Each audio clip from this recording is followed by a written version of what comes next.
তো এটা হইতেছে একটা গররা কবুতর মাদি, কিন্তু কবুতরেরটা যে শেপ, এই কবুতর হয়তো অনেকেরই কমন পড়া উচিত যে এই কবুতরটা কার। তো চলেন দেখি।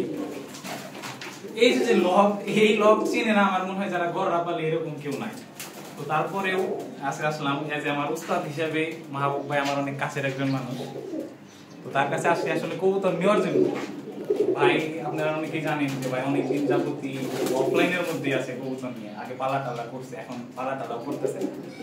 শিষ্য হিসাবে বা গরুর কাছ থেকে গরু দক্ষিণা, বা আমি তো কিছু দিতে পারি না, তো গরুর কাছ থেকে কিছু নেওয়ার জন্য আজকে আসছি যে ভাইয়ের কাছ থেকে কিছু কবুতর আজকে আমি নিয়ে যাবো, মানে আমি আজ পালার জন্য।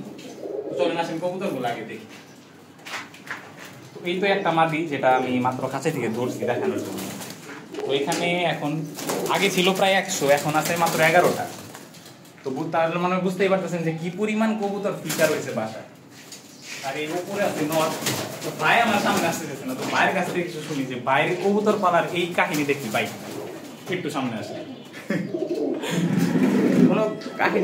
কোনো কাহিনী তো নাই, এখন হচ্ছে চাকরি বাকরি করি, চাকরি বাকরির জন্য তার কবুতর পালা হয় না, ব্লাড লাইন ধরে রাখার জন্য অল্প একটা কবুতর রাখছি, এই পর্যন্তই।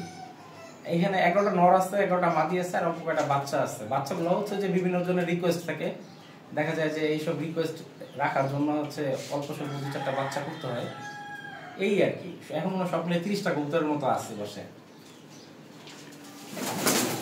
এই লোকটা যখন সজল ভাই আসছিল, প্রিজন ব্লগার সজল ভাই, তো তখন প্রায় ছিল কবুতর 100। তখন বাইরে একটা এরকম ফ্যাসিনেশন ছিল যে 100 কবুতর উড়াইবো, এরকম একটা টার্গেট ছিল।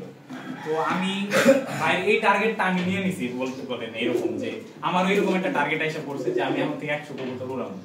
তো এই কবুতর সংগ্রহ করার লিগে সেই মানিকগঞ্জ থেকে আমি আসছি টঙ্গীতে, তাও ভাই ঘুমেছিল, সকালে উঠে ডাকিয়া তারপরে লব টেনে আসছি। তো লবটা খালি খালি লাগতেছে, তখন যখন আসছি এর আগে তখন লবটা ছিল ভরা। তো যাদের কবুতর লাগবে আমার সাথে যোগাযোগ করতে পারেন, এটা করলে আমার লোকেশন নিয়ে কারণ